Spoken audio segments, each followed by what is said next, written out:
G'day, I'm Rob.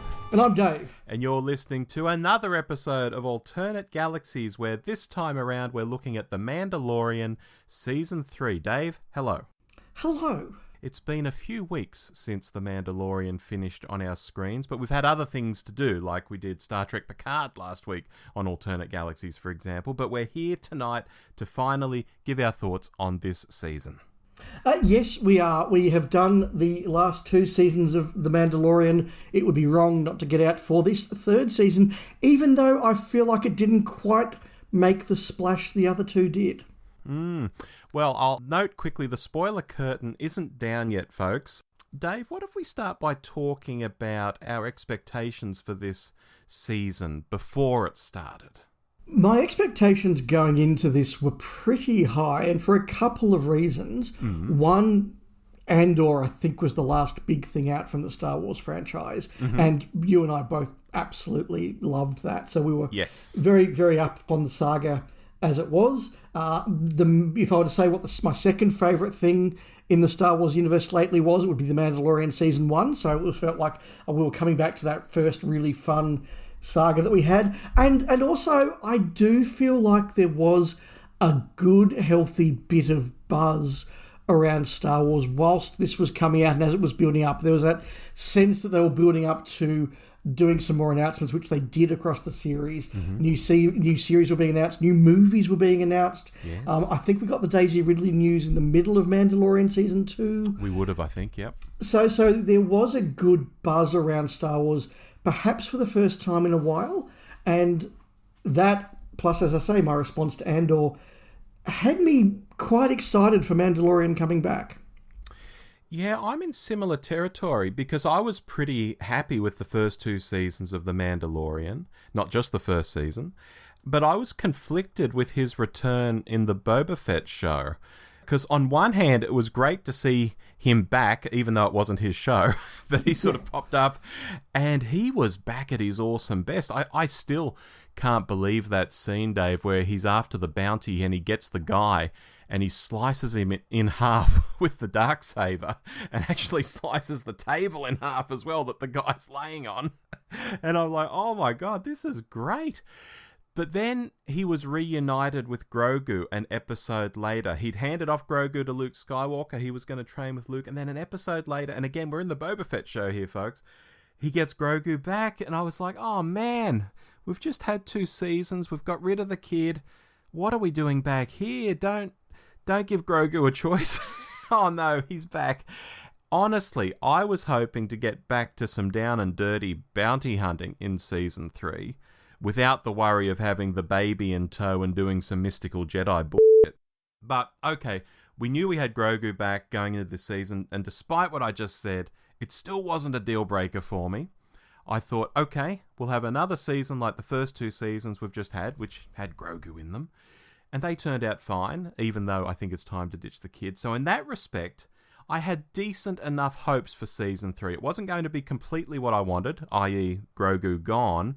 But if the first 2 seasons could do it, maybe this third season could do it. I'll stop there.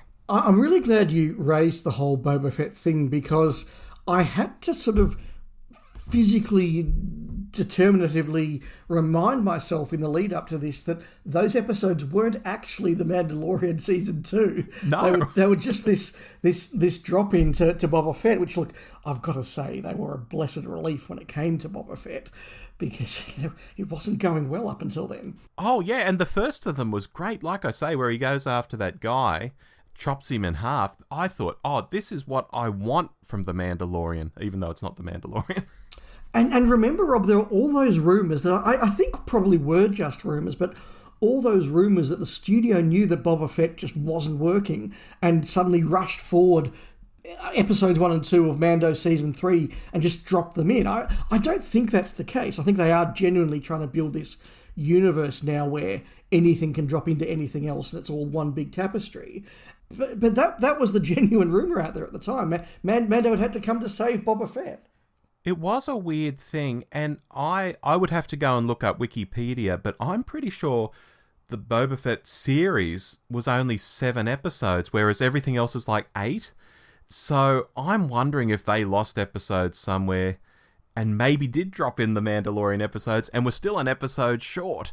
Because 7 seems a weird number of episodes to do. I'm pretty sure that was a 7-episode series. Yeah, well, look, which is all a long way of saying that I think we've been up and down with some of these series lately. I think I was up on Andor, I was down on Boba Fett, I was up and down on Obi-Wan, depending on the episode, and just sort of going, but I know that Mando's coming, and Mando's good. Yeah, and I'll just throw in, I've really enjoyed the Bad Batch on the whole. Most of those episodes have been really good. I haven't seen them yet, but people are saying good things. Well, let's move into, before we bring the spoiler curtain down, our overall thoughts on how the season played out, spoiler-free, so people can get a taste of what's to come. So I'll say a couple of things in this spoiler-free thing, so some very general comments. The first is to echo what I said I was going to echo in our Picard alternate galaxies, where whatever the pros and cons, or whatever my views and nitpicks of this season were, and whatever we discuss, positive or negative, over the next 40, 50 minutes, I enjoyed this season and I looked forward to every episode. And I think that The Mandalorian remains one of those shows that I do note down in my mental calendar. Wednesday's Mando Day, and I want to go home and I want to watch Mando. Or if I'm in Canberra, it's like, no, I'm not going to watch it on the laptop in the hotel room. I'm going to wait till I'm back home and I've got the big TV and I'm going to watch this show properly. This is not a just filler show. This is event television for me, and I did maintain that across the season. So very, very positive. When I look at the season now, looking back, my memories of the positives are of that sense of 8 episodes that are more or less self-contained, and each of them had some cool stuff. And I won't mention what the cool stuff was, but I remember a lot of cool things that happened that we can discuss when the spoiler curtain comes down. On the other hand, though, there are 2 things in this season that I am not happy with and that I did not enjoy, and sadly they became 2 of the dominant things in the season, and in fact by the finale they were the 2 dominant things. Neither of them particularly interest me, and that was a big detractor for season 3. So they're my general thoughts. Robbie, what about yours? Generally, Dave, I was really disappointed with this season. Ooh. I think the season felt stupidly disjointed. And this season also saw the Mandalorian become a kind of incompetent fool who needed to be saved all the time by a particular character who it's clear Disney absolutely loves and is really pushing forward. So after 2 seasons of Din Djarin being really cool and really good at what he does, he became a bit player in his own show, which is shades of the Boba Fett show again. What on earth is wrong with Disney writers? And that's all I'm saying before the spoiler curtain comes down. I can totally understand everything you just said, and I don't particularly disagree with anything you just said. I think our disagreement is going to be how much we allowed the one issue to overcome the other thing. Right. Shall we bring the curtain down? I think we're going to have to. Rob, let's kick off by saying one of the 2 things about this season that I didn't like, and you've very clearly said already, so we're in simpatico on this, I think, and that is that I am over with Grogu. I'm done with Grogu. I was never somebody who was particularly enamored with Grogu. I admit when I first saw this baby Yoda type creature, I was like, that's a really cool idea. That's an interesting idea. Where did he come from? How's this all going to work? I wasn't like, oh my God, it's the cutest thing ever. Oh my God, baby Yoda. Oh, baby Yoda. Like, I was never in that category, but I thought it was a cool idea. I did sort of like the whole, wolf and cub arc, but by the end of season 2, I was sort of like, okay, we've done this. Great. As you said, Rob, he's handed him off to Luke Skywalker. He can go train. Sure, we can get cameos from Grogu. Team Grogu can come back for a season finale at some point. I thought that's great. Then they brought him back, and I was just, no, the kid can't speak. He can't really do much. He's sort of done everything he can do. We've had the moments of, he can use the Force. That's really cool. And look, I know that the creators of modern Star Wars are very big on we want to use physical props and do real effects whenever we can to capture that view of Star Wars. And I like that. I like that vibe they're going for. But I've got to say, that Grogu prop, if it's sitting in its little pod, it looks okay. The moment they take it out, they've got to pass it around and those little puppet legs are just sort of dangling lifelessly under the thing. Oh, it's so bad. So I was really just over Grogu in this season, Rob, and I think you were too. Yeah, absolutely. I mean, handing him off to Luke gave them the perfect opportunity to bring him back in the future and bring him back changed. Bring him back maybe with the ability to speak. Could you imagine that? If Grogu comes back after a season and goes like, hi, at the end of an episode, the internet would break, right? Or if he had better force powers, that would be very interesting. Instead, they've just gone for the immediate sugar hit, the immediate dopamine hit. Oh, people like this, so we've just got to keep doing it. Let's do it again and again and again. And he's doing the same stuff again and again and again, with slight variations, like they bring on the IG droid and that little creature's driving it. And I instantly turned to my wife. I said, they're going to put Grogu in that. And she went, oh, no. And then they did. And so, like, that was new, but it still was the same stuff because he's just doing baby stuff again, like pushing the no, yes buttons, squishing the fruit at the market. It's like, yeah, I need him to evolve. I would have liked him to go away for a season, do the Mandalorian arc, do a big bounty hunter arc, whatever, without the kid. Bring him back changed. It would be much more interesting. But no, they had to go the immediate sugar hit. And, writers, Disney writers, Cool. So, look, we've had the Grogu rant. Yes.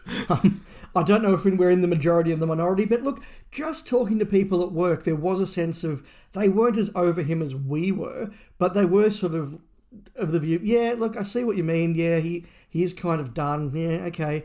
I don't think he was quite the sugar hit that people thought, well, that the writers thought he'd be. No, agree. I mentioned before the spoiler curtain, just there were things that I really enjoyed about this season, and having just had negative, I'll throw in a positive, and that is there were lots of nice bits of adventure in this season, which is the thing that I want most from a show like The Mandalorian. There were times when they went to cool, strange new worlds, and they did cool sci-fi stuff. There were times when, it was the one where they fought the dragon monster. It was the one where they fought the rebel droids. It was the one where we went to Coruscant. So I did feel there were lots of things, and as I look back at the season, that's really what I look back with fondly, that I could tune in, and there was an adventure tonight. And it was fun, it was action-packed, occasionally it had dragons, and yeah, there were deeper things here that I can criticise, and I think we're both going to criticise about the season, but I really want to emphasise right here, right now, there was lots of cool adventure that I could sit at home on the couch and just immerse myself in, and sometimes Star Wars doesn't need to be more than that. Yes, I understand what you're saying, but this gives me a great segue into a copious amount of notes I've got here. Yeah. Earlier, I mentioned that I thought the season was disjointed. Yep. So let's look at it, and this might take a bit of unpacking. The season starts. The Mandalorian's back. He needs to take a bath on Mandalore. Going there and taking a bath takes 2 whole episodes, and being saved by Bo-Katan in the process, and we'll get back to that. The 3rd episode then went off on a wild story about Dr. Pershing, the war criminal. We'll talk about that some more, I'm sure. Then we're back in the 4th episode. 4 episodes in, this season so far is still the story of a man who had a bath. I mean, just stop and ponder. We're halfway through the season, and the main thing that's happened is he's taken a bath. Then in that 4th episode, some idiot Mando kid got taken by a pterodactyl. We had the slowest rescue mission ever, which Bo-Katan got all the credit for, even though I think the Mandalorian actually saved him in the end. Into episode 5, we fight the Pirates of the Caribbean because they wanted to have a drink in a schoolroom. Of course, Bo-Katan leads the Mando force to save the day with the promise they can all live on Apollo Creed's planet after that, but none of them do. Episode 6, we had the pointless Jack Black and Lizzo episode, which misrepresented droids as if they go around boozing in bars and acting like humans. That was quite strange. And of course, Bo-Katan defeated the leader of the Mandalorian privateers and got the Darksaber off Din without fighting him in that episode. Then into the final 2 parts, Dave. Stuff actually happened. We had the tease that Moff Gideon's been making Force clones, but for some reason a single button can just destroy all of the Force clones with one press. Then Bo-Katan saved the Mandalorian again. Do we see a pattern there? Then Grogu saved them all because apparently a light cruiser smashing into the base only causes a bit of a fire for 10 seconds. And then Din semi-retired. That's the whole season. How disjointed was that?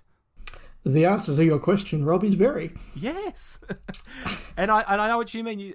Individually, these are little adventures. But as a whole, it's like, oh my God. So, once again, yes, I don't disagree with anything that you've said there. Maybe a couple of examples, a couple of episodes I did enjoy more than you did. But fundamentally, I don't disagree with the point you're making. And I think that you get the point I'm making. And perhaps our mutual enjoyment of the season does depend on how much you lean in, as I did, to, you know what, the season isn't quite working as a whole, but, hey, that was a fun episode. Or whether you're just sort of like, well, what does this all mean? And don't get me wrong, I definitely was sitting there, particularly as we sort of got into the back four of the season, and I was saying, well, hey, hang on, weren't we just setting this up? And now, but now we're setting this, and I was willing to sort of say, okay, well, this is setting stuff up for the big finale, that's fine. And then we got to episode 6 and episode 7, and I was sort of like, we're not going to do any of this stuff now, are we? Well, episode 6 was that Jack Black and Lizzo episode, which was just a pointless runaround, at the end of which Grogu got knighted. He hadn't actually done anything in the whole episode except hang out with the Queen. Then she's like, oh, I knight you, just because it was a cute scene, apparently. So let me say, I quite enjoyed that episode. I thought it was a good, fun runaround. It was really cool to see the guy from Star Trek 3 rock up, and I think he was in a couple of other movies from the 80s I haven't seen, but he was in The West Wing, so that was cool. It was good to see Christopher Lloyd rock up. It was fun to see a different take on a strange new world. I enjoyed that. The Mandalorian got to do some Mandalorian, and track down baddies and find stuff. I thought that was fine. I did have the moment of, that's Jack Black. He's playing Jack Black. Whatever. I had no idea who the other person was, and a friend of mine at work was messaging me going, what do you think of Lizzo? And I'm like, what do you mean? There wasn't a lizard creature there. What are you talking about? And he said, what do you mean a lizard creature? I said, well, like a Gorn. I sent him a picture of a Gorn. He's like, no, Lizzo. And that went on for quite a while. So I generally had no idea that she was someone I was meant to recognise and have an opinion on. So that passed me by. And Jack Black happened. And whatever. Would it be my choice? Probably not. Did I care that much? No. But I thought it was a fine adventure. But to get to my bigger point, I did get to the end of that, and I did think, they've got 2 episodes to talk about the Pershing stuff, the Coruscant stuff, the conspiracy stuff, the setting the Mandos up to be the murderers stuff, etc., etc. And I thought, they're not going to do that, are they? Is this set up for the Ahsoka season, which we by now we knew was happening, or is this set up for the Mandalorian season 4, or is this just a season that hasn't been planned well, and one writer is dropping a thread that another writer just hasn't picked up? I don't know. I agree it was disjointed, and that was a big problem with the season. That was outweighed by my enjoyment of the individual bits. Yeah, look, I think it's disjointed. I think there's problems behind the scenes, and I'm not unique in saying this. I think Jon Favreau has checked out of the show. His writing has always been a little off, even in the first 2 seasons. Like, he has an idea for 2 or 3 really, really great episodes. Like, in those first 2 seasons, I can think of some fabulous episodes. But he needs to write 8. So some of them aren't amazing, and they end up just being little filler episodes with strange side quests, to use a video game term. Can I put a question to you, Rob? Yeah, sure. If they had removed any pretense at a season-long arc, and they'd just done 8 standalone adventures, would you have been happier with that than the mix we got? Or did you really want that arc? I would have been happier. Yep. But I probably, knowing me, would have been sitting there thinking, what is the point of this? Yeah, right. Given that the first 2 seasons did go in a particular way, now why would the third, where is it going? What does this all mean? I'd be trying to connect the dots between episodes that weren't meant to be connected, probably. Yeah. Yep, okay, that's fair. But yeah, look, Jon Favreau, this time around, it just felt like he didn't care as much about the season. And there's been a rumour that he's been fighting a bit of a losing battle inside Disney. And I think that killing off his identification character, Paz Vizsla, for those of you at home, the big, heavy weapons Mandalorian, Paz Vizsla, when you buy the action figure and take its helmet off, it's Jon Favreau underneath. Well, I believe when you take the costume off, it's Jon Favreau underneath. I'm not sure if he does him on set. Oh, okay. I'm not entirely sure if he does him on set. The same as mostly the Mandalorian probably isn't Pedro Pascal. Pedro Pascal either. In fact, even in the credits, they now acknowledge that it's not. It's certainly Jon Favreau's voice, and it's certainly his likeness in toys and such, but I'm not sure he actually plays him on set. Oh, okay, cool. But there's this rumour that by having Paz Vizsla killed off by the Praetorian Guard, that's Favreau saying he's leaving the series. He's killed his character off, literally, and he's done it in such a tongue-in-cheek way. He's killed it with these characters from The Last Jedi, the Praetorian Guard. So he's sort of inferring that he's been defeated internally at Disney by the forces representing The Last Jedi. People like Kathy Kennedy and such. Because his brand of Star Wars, at least initially, first 2 seasons, was always seen as sort of the antidote to that by a lot of fans. And people take that scene as very, very, very symbolic now. Had you thought about that at the time? I hadn't. I don't think I realised he was Favreau until after it happened. And somebody came into work and said, "Hey, you know that dude's Jon Favreau, don't you?" I was going, "Oh, no, I didn't, but that makes perfect sense." So no, I didn't actually connect those dots at the time. Right. So look, to me it now feels like the show's going to become Dave Filoni's, to craft as he sees fit, pushing it all towards the motion picture he's going to make in a couple of years' time that ties together Ahsoka and Boba Fett and Mandalorian and all of that. And look, I think the proof of the pudding will be as we get closer to season 4 and we see who's writing the thing. If Favreau's back as the main writer, I'll eat my words happily, but I don't think I will be. I think this is a changing of the guard. I think Dave Filoni is taking over this show. Look, that's a perfectly reasonable theory. I don't have any reason to rebut that or any evidence to the contrary. I think the other thing that's going to be interesting proof is not just who's writing and running season 4 of The Mandalorian, but whether they pick up some of the plot strands here that do seem to be hanging. And it could be that we'll be back in a year, 18 months, doing our alternate galaxies on season 4 of The Mandalorian and going, you know what, season 3 makes so much sense now because all the things that they set up and they dangled that we thought were loose threads all came back and got neatly picked up in this, and now it all works. It's possible we'll be saying that, or it's possible we'll be sitting there going, none of that mattered. Yep. And again, if Jon Favreau has written all of that season 4 we review, I will sit here and say, I was bloody wrong. I was crazy, but I'm not sure that's going to happen. No. Another example of the season being a little bit disjointed was the intent or the vision of Din Djarin as the Mandalorian. It seemed as though at some points there were 2 Din Djarins. There was the one who wanted to go and bring the Mandalore back to Mandalore and, you know, find his old home and set up new colonies and retake the world. And then there was the other Din Djarin who wanted his plot of land on his buddy's planet where he could settle down and have a farm and raise Grogu. And those seem to be very, very disjointed things. Like literally one episode, it's, hey, I've got a mate who has a planet and he's offered me land. Let's come up and set a new Mandalorian colony on this planet. And everyone's like, oh, awesome, a new Mandalore. And then the next episode, they're like, hey, we can go to Mandalore and we can have our new home on Mandalore. And they seemed really disjointed. And look, I was going to say, their whole reason for helping Apollo Creed was to win that land on his planet. And then it was just completely forgotten about in one episode. Yeah, that to me was the biggest piece of whiplash that I just thought, what? What's going on there? And look, you know, the final scene was nice, and I'm looking forward to the spin-off series Mando's Farm, where Mando and Din Djarin, you know, raise some sheep and have to worry because the New Republic won't let them open a restaurant. You know, that'll Mando and Din Grogu, we should say. Sorry, yes. So you know that'll be fun. You know, Mando opens a restaurant and raises sheep, and I was really engaged and bought into this idea of the new Mandalore, and they fight and they win some land on the frontier and they go and set up a new colony, and I just thought that's a really cool idea and brings all these different threads and all these bits of the Mandalorian's life come together. I thought it was really, really good. Which brings me to the second thing in the season that I just had no interest in, and that is all the other Mandalorians.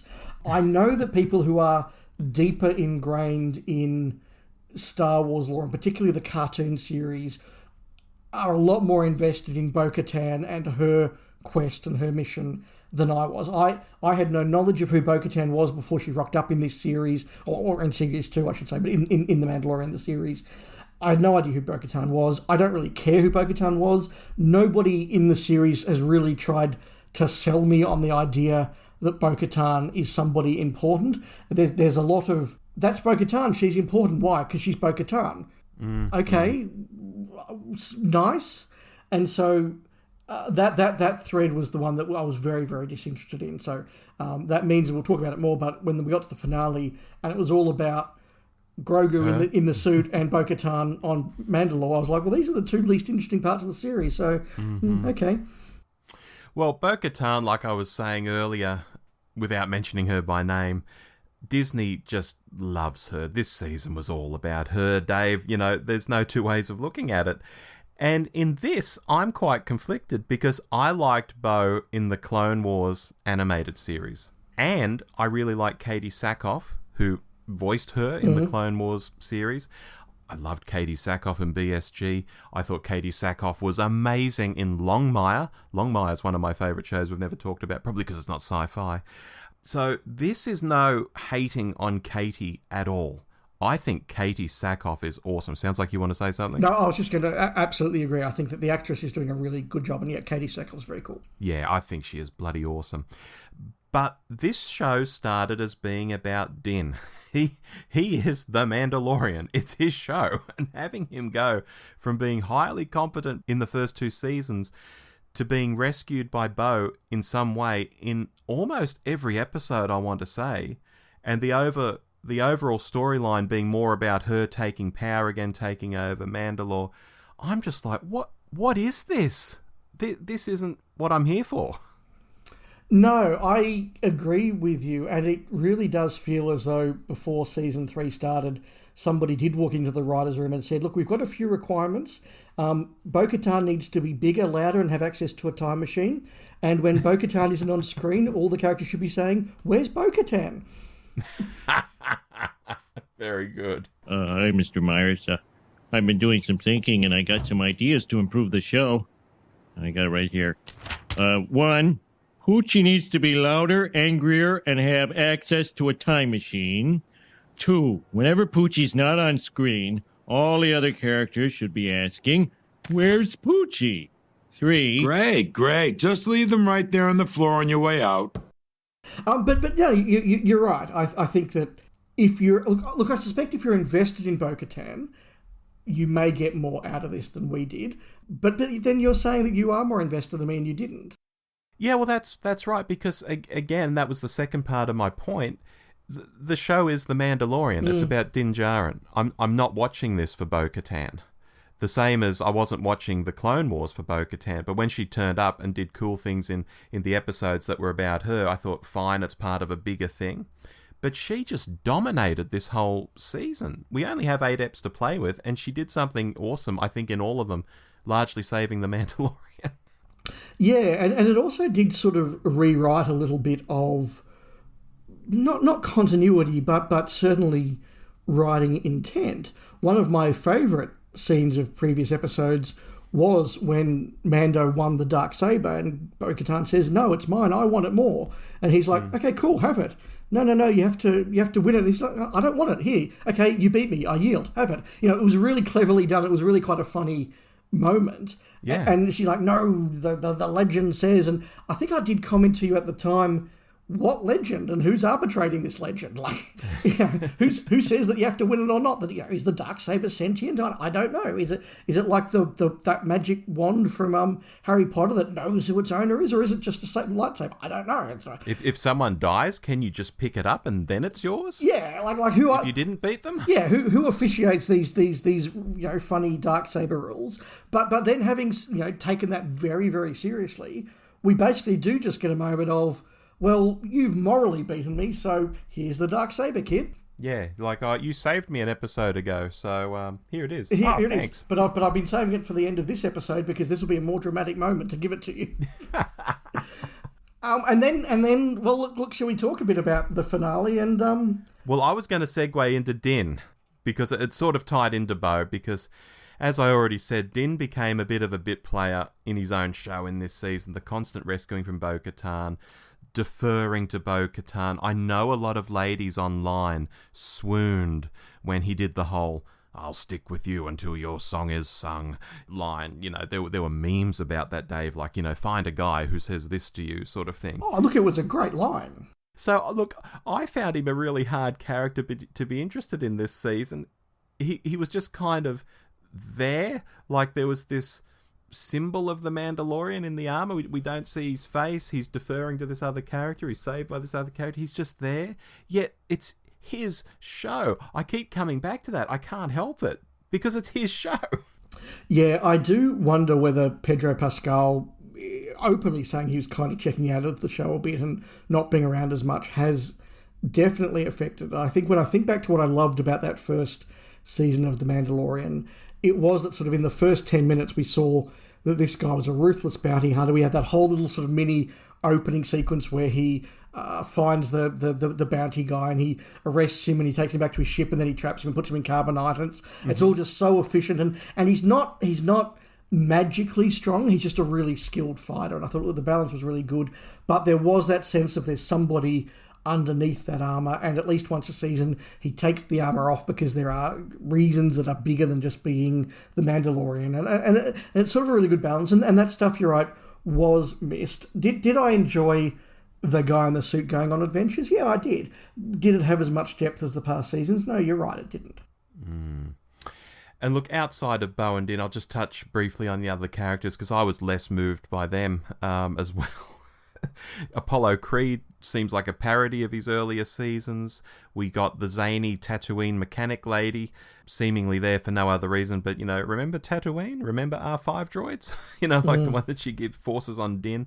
The Mandalorians as a group were pretty generic. Moff Gideon was like a moustache-twirling bad guy, sort of shoehorned in at the end of the season. Like, I've got clones. Oh, you pushed a button. Now I don't have clones. And I've been blown up. Like, thanks. We got the Asian X-Wing pilot providing some connective tissue between the Imperial chick who zapped Dr. Pershing and the Mandalorians, but that's kind of gone nowhere, at least for the moment. Maybe it will become a thing in the 4th season. The whole production just felt very comic book to me, Dave. People are rolled on, they're rolled off. The thing moves forward at some pace. The episodes were largely quite short. It's like the junk food of Star Wars this season. Yes, I will pick up a little bit on what you said there about Moff Gideon. I originally was very ready to praise Gideon because even when he wasn't on screen and even when he wasn't in an episode, he's one of those characters whose presence I felt. And when you get that sense of Moff Gideon's escaped, or Moff Gideon was on board, or Moff Gideon's been here, I do get that sense of, oh, this is bad. You know, the big bad's escaped, and he's a really great villain, and it's all going to happen. And you're right, he did come along and just sort of play the pantomime villain for that last episode. He had the Serverland Children of Aaron moment when all these clones were killed, and I was waiting for him to do the whole, they were mine, I felt them die.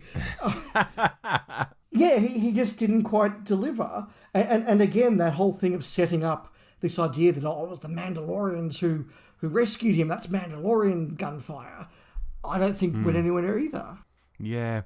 Even when the Mandalorian looks into one of the tanks and the clone opens its eyes, it's like, okay, well, that's a trope that like happens in every show where something's in a tank and you go and look at it and its eye opens, but it doesn't do anything. It doesn't come to life and like smash the tank and attack him or anything. It's just these little tropes here and there. Just again, very comic book like, almost like a panel in a comic book. The eye opens, but it doesn't mean anything. We don't know whether it was really sentient at the time or whether it was just a reaction to someone being outside the glass, or we don't know because, again, they push one button and it destroys all of them. I mean, when I have a bunch of clones of myself, Dave, in tanks, I'll have a button where if you just push it, it just destroys everything. That makes so much sense. I guess it's like Dave Ross's total destruct button at the end of Genesis of the Daleks.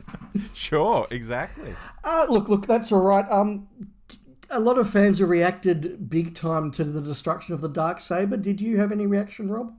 I thought two things. One, I thought the way he crushed that around her hand, wouldn't she have a broken hand? I was thinking practically in the moment there. But more seriously, I thought this is probably a good thing because it takes that symbol and these rules off the table. And if they're following her now without the Darksaber, it's because they really want to follow her. They're not adhering to this, as you were saying earlier, who makes these rules? You know, they're not adhering to these old rules from the olden days. And I thought, well, narratively, that's probably a good thing, and that probably makes a lot of sense. Even though I wasn't particularly enjoying that it had now become the Bo-Katan show, in terms of that narrative, I think that makes sense. I think it's a good thing. Yeah, I kind of agree with you. And I thought they were going to lean a little bit more heavily into the whole, you don't need the Darksaber to lead them, they lead them because you're you. Mm-hmm. I thought that's where they were going to lead. So I would have liked them to do that more, but I think that was what they were trying to go for. It was my takeaway, so I think they got it across, and they just weren't heavy-handed for a change, maybe. Yeah, look, maybe you're right. Maybe I should appreciate the subtlety there a little bit more. I wasn't fussed, and again, someone who hasn't come to this via the cartoon series, I had no knowledge of what the Darksaber was. I wasn't someone who, when it came out in the after credits teaser in season 1, went, "Oh my god, that's the Darksaber." I went, What's that? Yeah, whereas I went, holy sh**. Yeah, so it never quite had that whole thing for me. So I just thought it was an interesting thing to do, given particularly that they'd had the whole rushed handover before. Rob, a couple of positives for this season were moments of, hey, is that him? And there were a couple of those in the season. Mm-hmm. The chap, Ahmed, I think his name is, who played Jar Jar. He packed on some weight. He did, but he got to turn up as a Jedi Knight rescuing Grogu, and that was a moment of, I think that's the guy who played Jar Jar Binks. I've seen him in docos. I think that's him. And then I quick check. Oh wow, it was him. I thought that was a really cool little cameo. Yeah, I didn't clock him as Ahmed Best.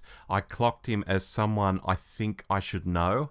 And so, like you, I looked him up afterwards. It was like, oh, wow, that's nice.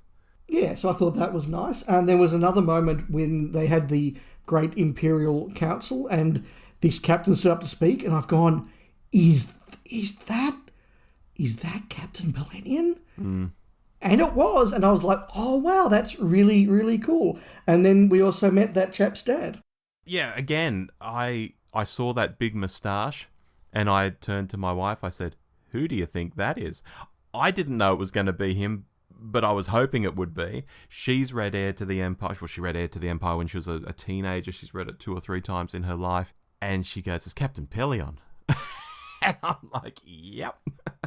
The other one, though, the leader of the guy who's the father of the guy who's in the New World Hux. Order, or Hux, that's what it is. No, the New World Order. I can't think of what their name is. The New Order. The First Order. The First Order. There we go. The First Order. Yeah, they're so memorable, aren't they? I didn't really put 2 and 2 together on that one. That the guy in the trench coat and the little cap was his father. I didn't get that, but I thought it was cool when I knew. I didn't get outright that it was his father, but when they said General Hux, I'm like, oh, is that a relation, or is this the young... Well, first I was like, is this a young him? And actually, no, he's about 25 in Force Awakens, so he'll be about 10 now. So that doesn't work. And then I looked it up, and they're like, no, it's his father, as played by the actor's brother. So I thought, oh, actually, that is really cool. So points, there were, again, just scattered through this, a lot of very cool, nice moments. And look, there probably were people who've gone, hey, they got Jack Black. That was really cool. There probably were people who went, hey, they got Lizzo. That's really cool. You know, there were lots of nice moments dangled through. And the elephant in the room, when they've got Pelion on, and they're like, what does Thrawn think about this? Or where's Thrawn? And he's like, oh, well, he's having a slash or something, you know. So I'm on the video today because they're keeping their powder dry for Thrawn showing up in Ahsoka. Yeah, and I think that is a very good example of where they are seeding something here for something they want to do in other seasons. And they have said very, very clearly, Favreau said that his plan is that all these series do link together and you do drop stuff in one to set up another. I don't think it's going to be quite as blatant as The Mandalorian just turning up and taking over 2 out of 7 episodes of Boba Fett, but this was an example of when you go to Ahsoka, this scene helps give you some context for it and helps whet the appetite for Thrawn coming. And again, I'm not somebody who's seen Thrawn in Star Wars Rebels, although I will get to his episodes. I'm working through Rebels. Mm-hmm. But as I've said many times before, I'm a massive fan of Heir to the Empire, and so that is a big deal for me. Yeah, and as we've spoken about offline in different conversations, they are heading into that territory. There's the Heir to the Empire line in the Ahsoka trailer, even. And I've dropped a nugget of information about something that was in Bad Batch that is very Heir to the Empire centric. So, yeah, it's a coming, Dave. Yeah, look, absolutely. And I'll say here, because we are in spoiler territory, when they started mentioning all this stuff about the cloning techniques and all of that sort of things, my friend James did say to me, I know what they're going to do here. Favreau's so smart, he's going to go back and he's going to make all of that nonsense with Snoke and clone Palpatine work. He's going to do retcon and backstory, and he's going to make all of those stupid movies that ruined Star Wars actually make sense now. And I said, yep, that's a really, really good theory, but I've read the Heir to the Empire trilogy, and there are clones in that as well, and given Thrawn's presence, they could be leaning into that. Yeah, I'm not quite sure where they'll take it, because, again, going back to our conversation, I was saying to you, they can't lean into it fully now that we've established in canon even the fact that the Kaminoans did the cloning. The Kaminoans aren't heard of in the Heir to the Empire books. They got nothing to do with it. It's the Sparty clone cylinders in that story that do the cloning. So I think they've got to lean into the Kaminoans being involved, and that ties into some Bad Batch stuff. I'm trying not to be too spoilerific because we haven't done a spoiler curtain for the Bad Batch. Yeah, it'll be interesting how they pull it off, but they're certainly doing something in that area, Dave. All right, well, I feel like we've thrashed the show and the characters enough, Dave. Maybe time to move into our highlights and lowlights. Do you want to go with your lowlight? My lowlight is a potentially contrarian one, and that is that I thought the season finale lacked any real sense of gravitas. Was it a good bit of action with lots of things blowing up and spaceships crashing into planets like the Scorpio at the end of Blake 7? Yeah, absolutely. It wasn't boring, but I did have a real sense at the end of the finale of, was that it? Mm-hmm. And I think it's a real shame, given how much I've enjoyed The Mandalorian in many ways, including this season, that I invested in a lot of these little clues and a lot of these side plots across the course of 8 episodes. And so I was left when it was a very light, superficial episode that really didn't bring a lot of threads together. My main thought at the end of the finale was, is that it? And that's a shame. When you said, lots of explosions and people flying around and stuff, you reminded me of something I've not mentioned all episode, and that's earlier in this season they established that Mandalorian jetpacks have limited fuel and they can't get very far. It was the episode where they couldn't do the rescue of the boy. They couldn't fly to him because the jetpacks have limited fuel. Then in the final 2 episodes, they do nothing but fly around like Iron Man constantly. They have no resupply. They have no fuel. But the jetpacks are magically able just to fly and fly and fly. And in the end, I think they flew up into the atmosphere and got onto a ship or something. I can't quite recall. And it's like, don't set up a rule in universe and then break it 4 episodes later. That is so lazy. But I just went off on a tangent, didn't I, Dave? You're allowed. My low light, gosh, we're really spoiled for choice here. Basically, everywhere you turn, the series was doing something dumb and mocking you for giving a shit about the first 2 seasons. But I'll stick to something big and glaringly obvious. And again, it's the Mandalorian being the bit player in his own show. If they wanted to make the series about Bo-Katan, then the series should have been called Bo-Katan. And Din Djarin could have been in an episode or 2 just to round out his story. And if they did that, I think the Bo-Katan stuff would have become 100 times more palatable instantly. Like, oh, Bo's doing this, Bo's doing that, Bo's awesome. Okay, it's her show after all. But to do it in The Mandalorian, it just felt like a bait and switch. Hey kids, you've shown up to see Din Djarin and Grogu take on the world. Well, hang on to your seats, because Din's now completely hopeless and will need to be saved in every episode. Is that what you want in your hero that you're turning up to his show to watch? No, I don't think it is. I thought that was stupid. That's my lowlight. I wonder if there are fans of Boba Fett out there who feel that this was karma for our beloved Mando rocking up and doing exactly the same in their series. Maybe they do, because that's exactly what it is. Yeah, maybe they do. Dave, what's your highlight? My highlight will not be a surprise to people who know how much I love Andor, and that is the episode The Convert, which was set on Coruscant. I loved the world building in that. I loved the way that they talked about how do people who have made a career fighting for the Empire suddenly have to go about just being citizens in the new republic. It's something we've seen in the denazification of Germany. It was a really difficult and complicated thing, and these people who fought for the Empire weren't just numbers. They were citizens, and they now have to be reintegrated. And some were just cashing a paycheck. Some believed a bit. Some believed a lot, and are still continuing and are going to use that. And that sense of betrayal was really interesting. The way that they set up that agent, I thought was really, really clever and really sinister. And the final moments with Dr. Pershing were really good. But just one moment that has no right to be as big a deal for me as it was, but it just really emphasized to me this world, was when they stop and they see the mountaintop and they say, that's the peak of the highest mountain on Coruscant. It's the only bit left that isn't covered by city. And I just thought, isn't that a wonderful image? It just conjures up this spectacular, futuristic sci-fi city planet in a really meaningful way, with two characters I'm investing in now and I'm believing in. And there was just so much in there that I really enjoyed. And the episode ended with a cool TIE fighter fight. So those little moments in a really good episode was the highlight for me. What about you, Rob? Yeah, well, I was just going to say Coruscant, obviously the city covers the whole planet, and it does give you that sense of depth, because in all the novels you read, you're always told about all the depths of Coruscant. And it makes you realise that if you think of a very tall mountain and think of all the layers of city that would be constructed to get to that height, and then think of that being mostly around the whole planet. Exactly. Incredible. But my highlight, Dave, look, I found it genuinely hard to take away a highlight.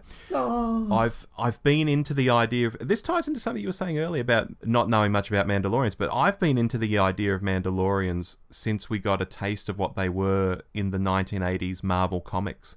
I still have some Marvel comics from the 1980s that have all these Mandalorian stories in them. And I adored the Clone Trooper series of Star Wars novels, especially the ones written by an author called Karen Travis, who I highly recommend to people. She became uber notorious within the range for a while because she used to say really funny to me and controversial things about Jedi, and she used to really annoy Jedi lovers. But I digress. Because of my love of the Mandalorians, of course it was interesting to see them retake Mandalore and all that, even if it felt pretty small stakes overall, like, oh, we just blow up a base and we've got the whole planet back. So that felt very small stakes. So instead, snap, I'm going to highlight that Dr. Pershing episode as well, which so many people hated. They really did, because it did go off on that wild tangent, and people were like, well, why aren't we talking about The Mandalorian? And in this case, I actually thought it was justified. I thought it felt like a really cool Star Wars short story from the 1990s. You know those novels like Tales from Jabba's Palace or Tales from the New Republic? It felt like a story in one of those. You know, the war criminal trying to find his way, and he ends up getting his brain fried by an Imperial fanatic. And just on that, I will say I found that a bit sloppy, that the doctors had no intention of frying his brain. They were going to use that machine for good, not evil. They left him in a room with that Imperial nutcase. She fries his brain. What happened next? Surely they come back into the room and realise his brain is fried. Who was the only person in the room? Her. Why wasn't she arrested?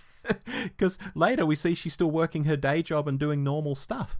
I found that a little sloppy, that it would have been so obvious that she did it. Yes. That was my only complaint there. But that episode, I really enjoyed for all the reasons I've just stated. My wife really enjoyed, but it got a lot of heat online. I'll say that much. Yeah, look, I can totally understand why. There were people who loved Andor. There were people that didn't enjoy Andor. And I think that there's a very big overlap between those who like Andor and this episode. Yeah. Well, Dave, we've discussed the season as it was. I wonder what people think of our discussion. Do write in and let us know. Shall we move on to our final thoughts before we put this one to bed? Look, I'm going to be quick because I've said it all already. There were aspects of this season that were not as strong as the first two for me. Mm-hmm. I don't think it held together as well as the others, and I think there were plot threads that were wasted, and some of the big plot threads of this season weren't as interesting to me. I was over Grogu. I'm not that invested in the Mandalorians. But I will come back to the fact that for 8 weeks, once a week, I got to sit down and visit the universe of Star Wars with some cool characters, with some great guest cameos, with some dragons, with some monsters, with some cool fights, with a great visit to Coruscant, some cool worlds. And I just got to live Star Wars. And I think that we are very, very lucky that we've got so much Star Wars that we can even not like some of it. Mm-hmm. And I just enjoyed watching this series. Was it as good as season 1? Not remotely. Is it still better than most things on television and something I enjoyed watching? Yes. When you say it's great to have like Star Wars on television like this, I'll comment briefly that there was one episode, and I wish I could remember which one it was now. It opened and I said to my wife, look how good the effects are and look how good this direction is. And by God, I wish I could remember which one it was so people could go and look at what I mean. It was the very start of an episode. And in that respect, this isn't just like in the 1980s when they tried to rip off Star Wars and made this thing called Battlestar Galactica, and it was, a bit ropey, and, sci-fi on TV wasn't good through like most of the 80s. And when we started to get to Next Gen and stuff, it started to come good into the 90s and things got a bit better. This is movie quality stuff. Yes. So I totally get where you're coming from, and we are very lucky to have that. Of course we are.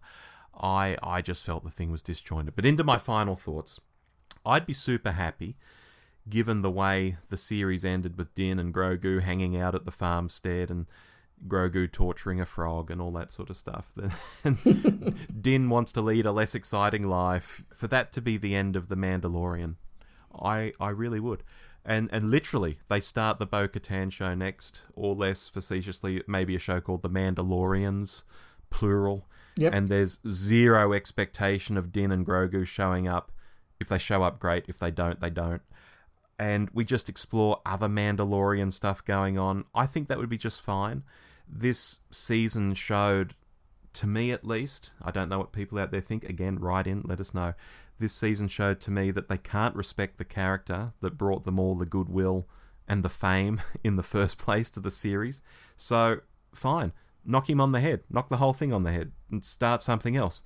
Maybe even with many of the same characters. You can run over to Apollo Creed's planet sometimes. You can do this, you can do that. You can even have Din Djarin in the show, because all you need is a stuntman after all, and Pedro Pascal can just phone in some vocals for it later.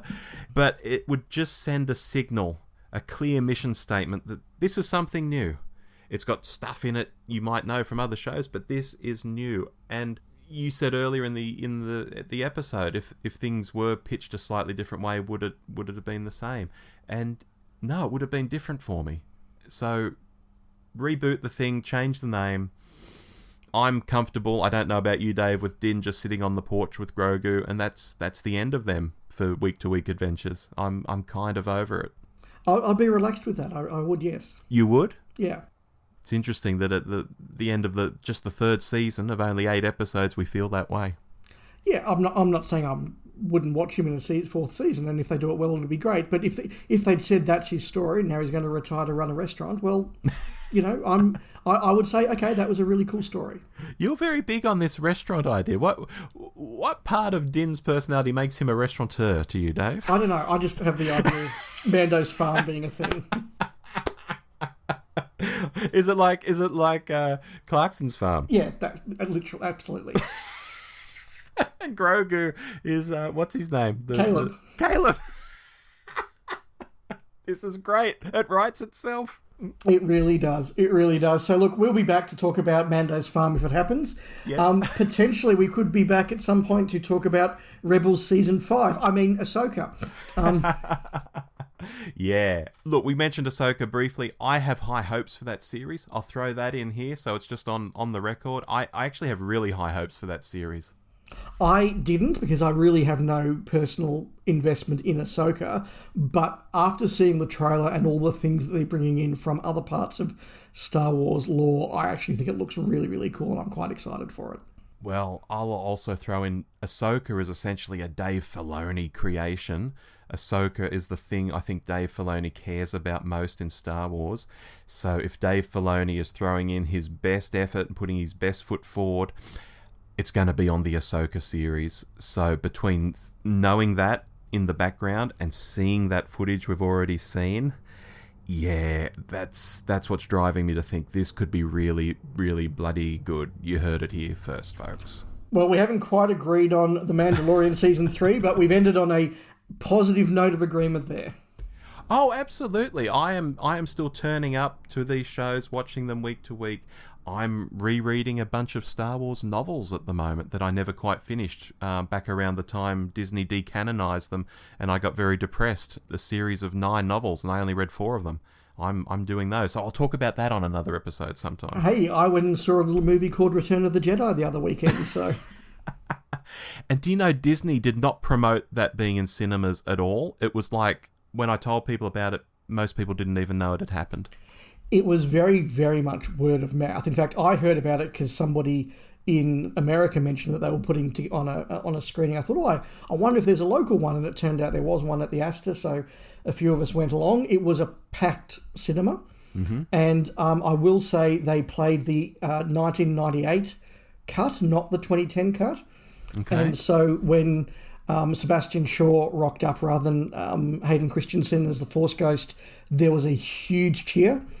And we didn't get the no from Vader at the end, and we didn't get Naboo at the end either. So although it was a little bit of the Lucas bastardized version, it wasn't the full bastardized, and I think the audience really, really enjoyed that. Yeah, you would have got the John Williams world music ending where you cut to all those planets and the empires being overthrown instantly.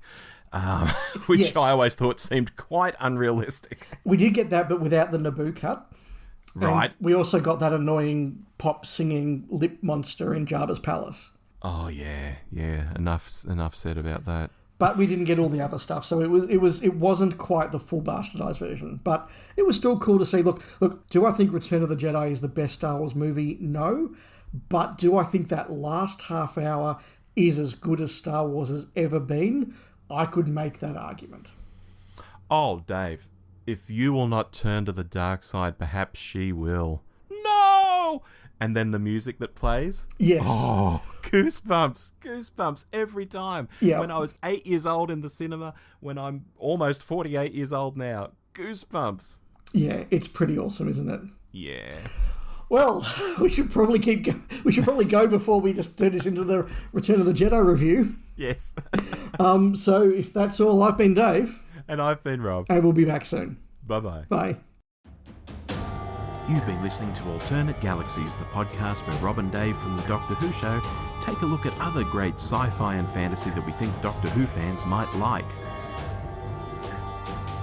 You can reach us at hello@thedwshow.net, on Twitter @thedwshow, or on Facebook /The DW Show. Alternate Galaxies is an irregular podcast, so stay tuned to the Doctor Who show and other programs on our feed to know when the next episode's coming. Our theme music is called Wretched Destroyer and is by Kevin MacLeod. Find him at incompetech.com. Well, that's it for this episode. We hope you enjoyed the show, and we'll talk to you again soon. Bye-bye!